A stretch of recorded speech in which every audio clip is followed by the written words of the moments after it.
Understanding your pattern in your mind is only half the battle. Real change requires changing your environment.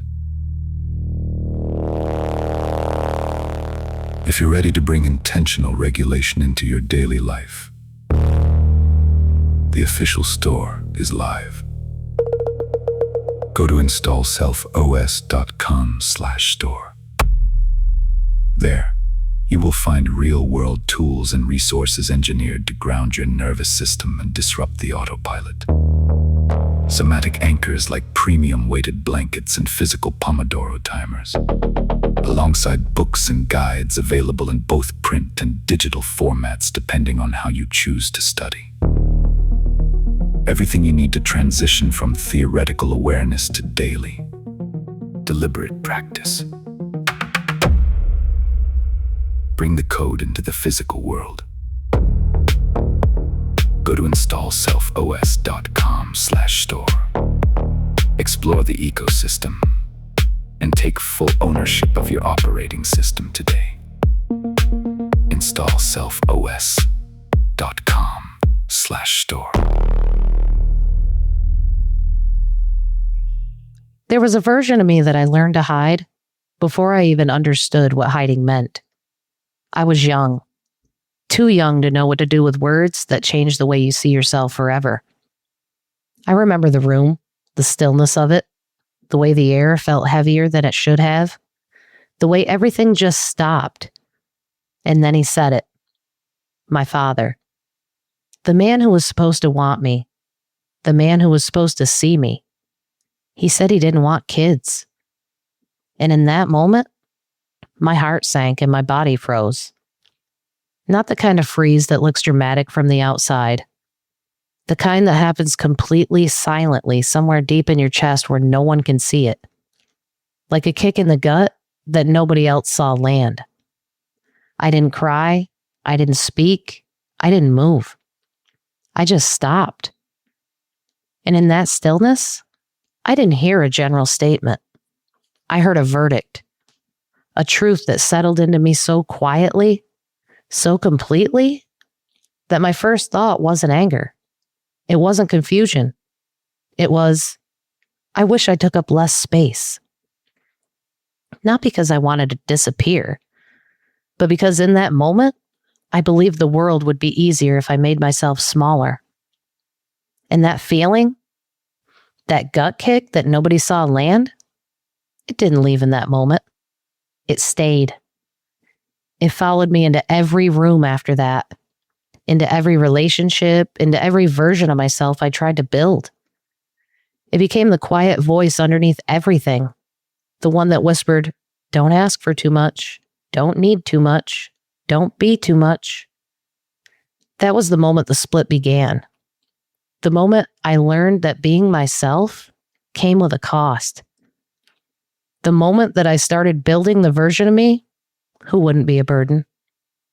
The quieter version, the smaller version, the version who stopped reaching for things because she didn't trust she deserved them. The version who learned to make herself as easy as possible to be around so nobody would ever have a reason to confirm what she already feared was true. That she was too much. That she was unwanted. That the world would be easier without her in it. And once you learn that at a young age, you don't forget it. You don't outgrow it. You grow around it. And you carry it quietly for years. S.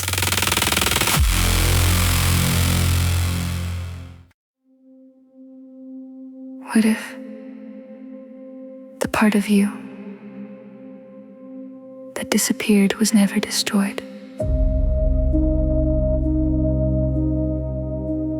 What if she simply learned to hide until it was safe to come back? The softness, the laughter, the woman who loved deeply before survival taught her to shrink.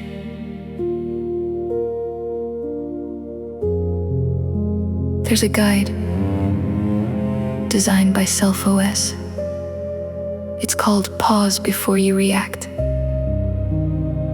6 questions, one clear response. A way to meet the version of you who's been waiting to come home. The link is in the show notes. Welcome to her OS.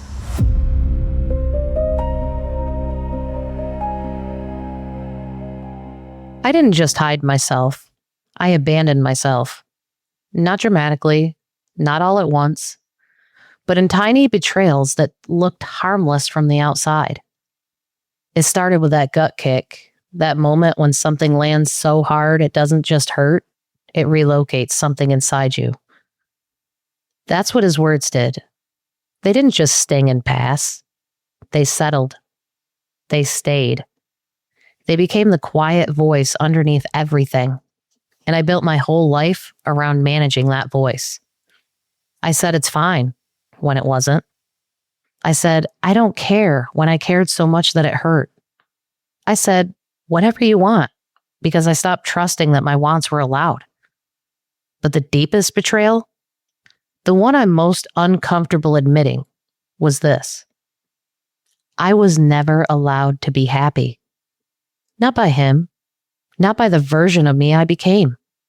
Somewhere along the way, I learned that my joy made people uncomfortable, that my lightness took up too much room, that happiness was something other people got to have, not me.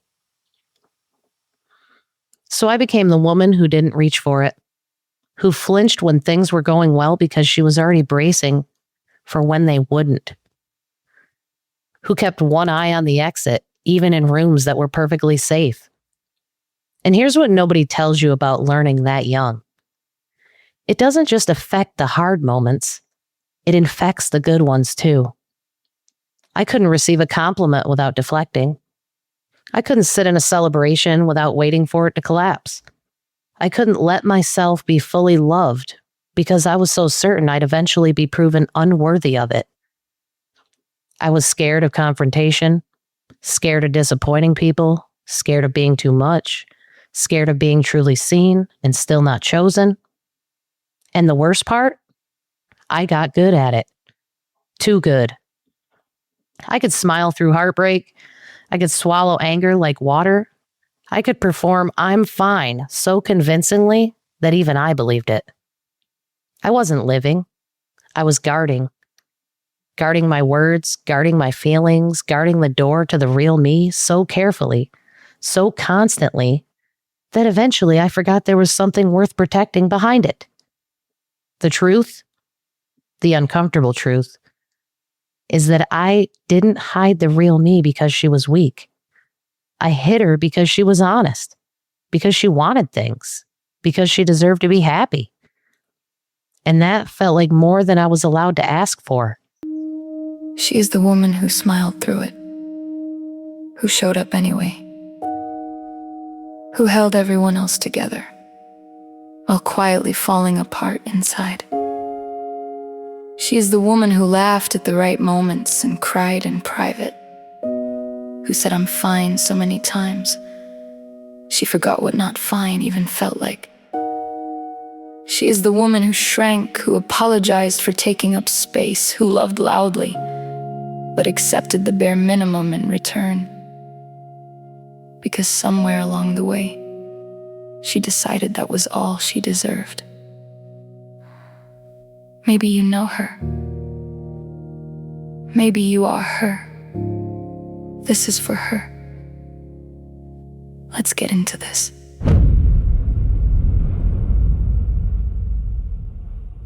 Here's what I need you to hear. The woman I hid wasn't gone. She wasn't ruined. She wasn't erased. She was waiting. And I know. That word can sound like a pretty ending to a story that didn't always feel pretty. So let me be honest with you the way that I wish someone had been honest with me. It took a long time. I'm talking years, decades. I'm talking getting all the way to my late 30s before I even realized that I lost myself. Because when you've been guarding that long, you don't notice the weight anymore. It just becomes the way you move through the world. head down, walls up, heart tucked away somewhere safe. And then one day, not dramatically, not with some big lightning bolt moment, something just got quiet enough for me to hear it. A whisper, faint at first, I miss me. Not the performed version, not the guarded version, not the version who'd learned to need nothing so she could never be disappointed. The real one. The one who laughed before she caught herself. The one who had opinions that she swallowed. The one who wanted joy and deserved it, even when she'd been taught otherwise. And maybe you're there too. Maybe you're still guarding. Maybe the walls have been up so long, it just feels like walls. Not even a choice anymore, just the shape of yourself. I want you to know, though, I still guard sometimes too. I won't pretend that part's fully gone. But here's what's different now. I'm becoming aware. Slowly, not all at once, not perfectly, but it's there. Sometimes I watch someone else react to a moment, to a difficult person, to something that didn't go their way, and something quiet inside me thinks, I would handle that differently now. And sometimes I look back at my own moments, my own reactions, my own words, and I say to myself, honestly, I shouldn't have done that. Not with shame, not with the old cruelty I used to turn on myself, just with honesty. Clean, quiet, honest reflection. And that awareness, that slow growing, imperfect awareness, is the most important thing that I have built. It doesn't always come in that moment. Sometimes it comes after. Sometimes it comes from watching someone else entirely. But it comes. And I'm proud of that. For the first time in a long time, I am genuinely proud of that. You don't have to rip the mask off all at once. You don't have to become fearless overnight. You don't even have to have it figured out at 25 or 35 or wherever you are right now.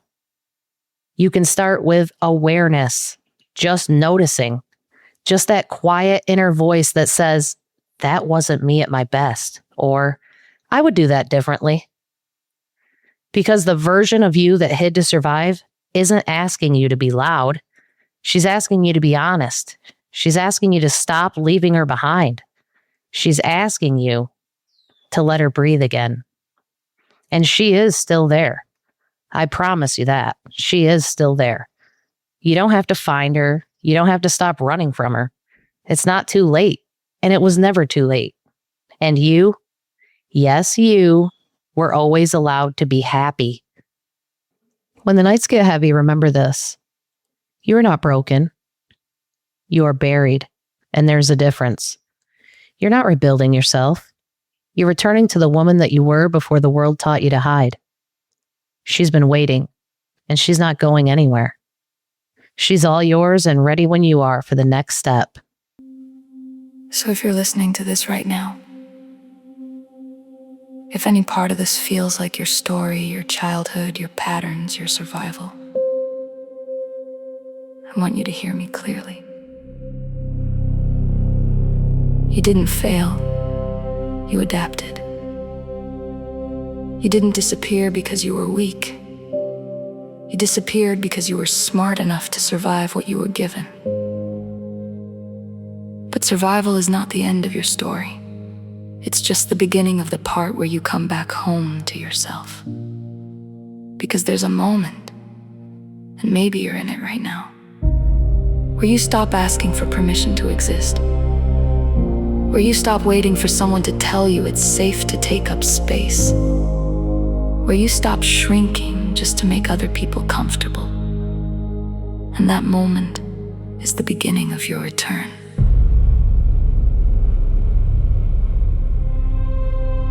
You don't have to be fully healed to show up. You don't have to have it all figured out to take the first breath as the woman you're becoming. You just have to choose yourself a little more than you did yesterday. That's it. That's the work. That's the shift. And one day, without fanfare, without applause, without anyone noticing but you, you'll feel something open inside you again. Something you thought was gone. something you thought you'd lost for good. And you'll realize you're not hiding anymore. You're not shrinking. You're not disappearing to keep the peace. You're growing, you're rising, you're stepping back into your own skin. You're blooming, not because someone finally gave you permission, but because you finally stopped waiting for it. You're blooming without permission.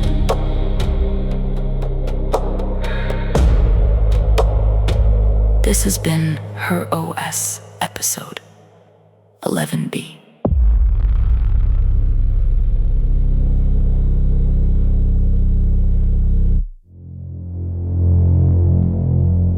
This was a production of Self-OS. Awareness is power.